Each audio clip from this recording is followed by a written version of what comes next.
उमंग app पर EPFO की service अभी उपलब्ध नहीं है। पीएफ क्लेम से लेकर बैलेंस चेक तक कोई भी काम नहीं हो पा रहा। ऐसे में यूजर्स परेशान है कि वे ईपीएफओ की सर्विस का यूज कहां करें।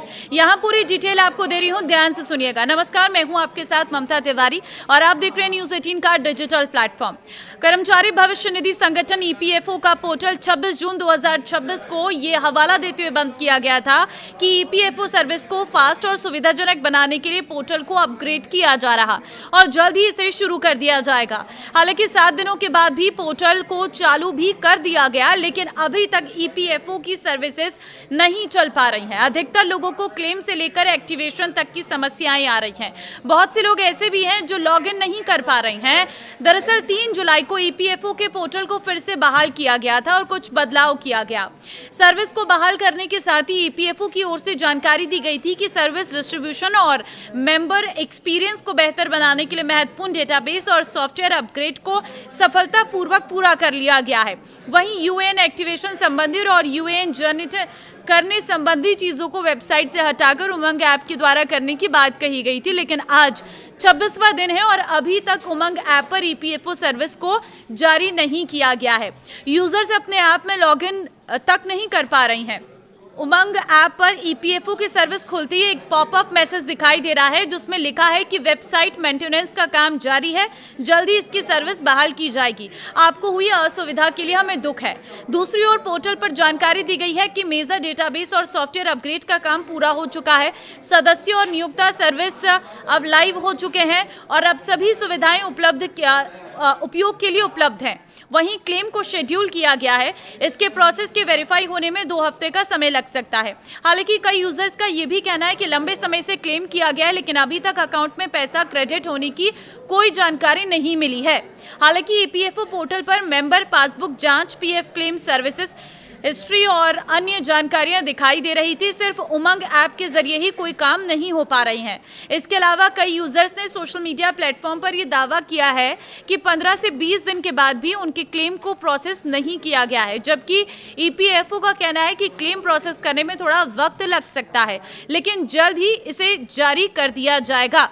तो चेक करें कि बैलेंस या पीएफ क्लेम कैसे चेक करें। अगर आपके मन में ये सवाल है तो देखिए, अगर आपको बैलेंस चेक करना है तो यूएएन और पासवर्ड की मदद से ईपीएफओ पोर्टल पर लॉगिन करना होगा और पासबुक चेक कर सकते हैं।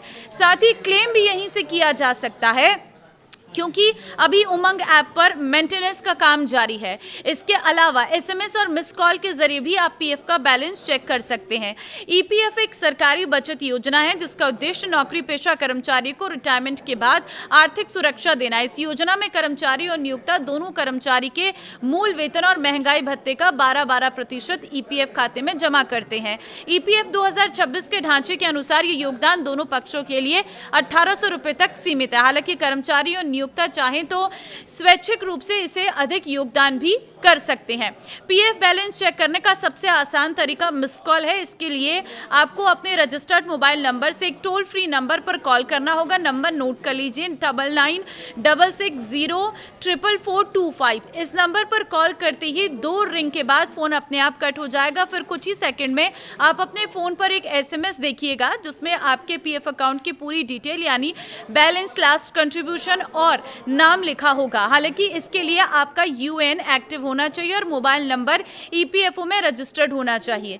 एसएमएस के जरिए भी आप पीएफ का पूरा हिसाब जान सकते हैं। मान लीजिए आप स्मार्टफोन यूज नहीं करते हैं या मिस कॉल काम नहीं कर रही है तो एक सिंपल मैसेज भेजकर भी बैलेंस मंगवा सकते हैं। इसके लिए अपने रजिस्टर्ड मोबाइल नंबर से मैसेज बॉक्स में जाकर टाइप करें EPFOHOUAN। यहाँ आपको बता दें एलेन का मतलब है लैंग्वेज और यहाँ भाषा का कोड लिखना होगा, जैसे हिंदी के लिए HIN और इंग्लिश के लिए ENG। तो ईपीएफओ के अनुसार इस नई सिस्टम माइग्रेशन के बाद तकनीकी समस्याएं खत्म हो जाएंगी, यानी आने वाले समय में कर्मचारियों को ना तो वेबसाइट क्रैश का सामना करना पड़ेगा और ना ही पीएफ निकालने या ट्रांसफर करने के लिए लंबा इंतजार करना होगा। तब तक के लिए अगर आपको सिर्फ बैलेंस जानना है तो ऊपर बताए गए ऑप्शंस का आप इस्तेमाल कर सकते हैं। इस वीडियो को शेयर कर दीजिए ताकि सभी को ये लेटेस्ट जानकारी पता चल सके। नमस्कार।